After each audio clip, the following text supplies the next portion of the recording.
विजय भाई को एकादशारे आम समस्ते उपस्थित थिले। से दिन बधुए भाई माने निष्पत्ति नहीं प्रतिमूर्ति उन्मोचन पाई। जहा एक वर्ष पूरी गलानी आ भितर आज आमे तांकर प्रतिमूर्ति उन्मोचन करिबा। से जड़े एमिति दरदी मनीष थिले, समस्त मन भितर एमिति भाव में मजी जाइथिले। आज तांको पाई आमे समस्ते एठी एकत्रित होइचे।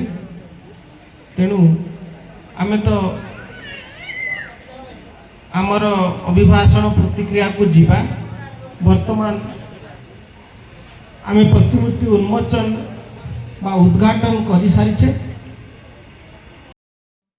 मुख्य अतिथि आज धन्यवाद स्वर्गत विजय जनांकर प्रतिमूर्ति उन्मोचन करागला नुआपड़ा ग्राम रे।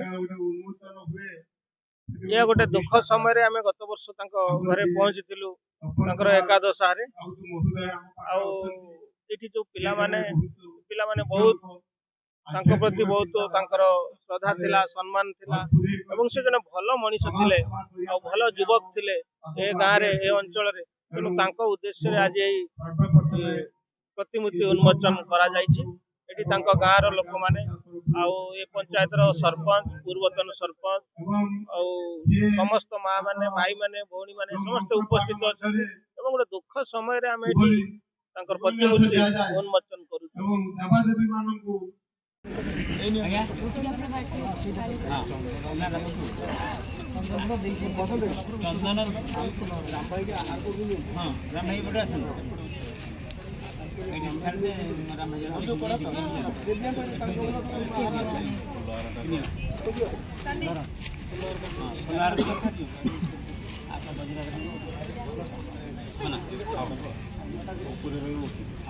आगे आगे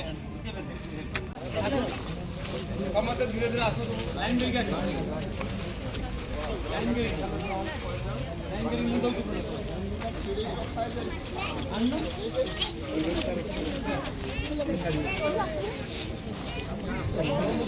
लाइन करके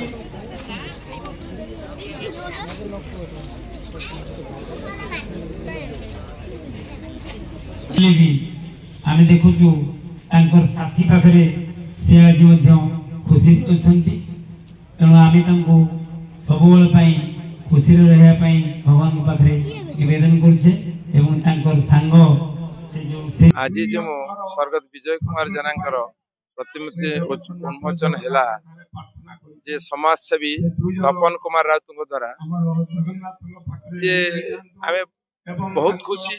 ग्राम युवक बंधु सांग माने समस्त बहुत खुशी जे से अभुला स्मृति जो से सबुदिन चली गले मन पकिया ये प्रतिमूर्ति उन्मोचन है।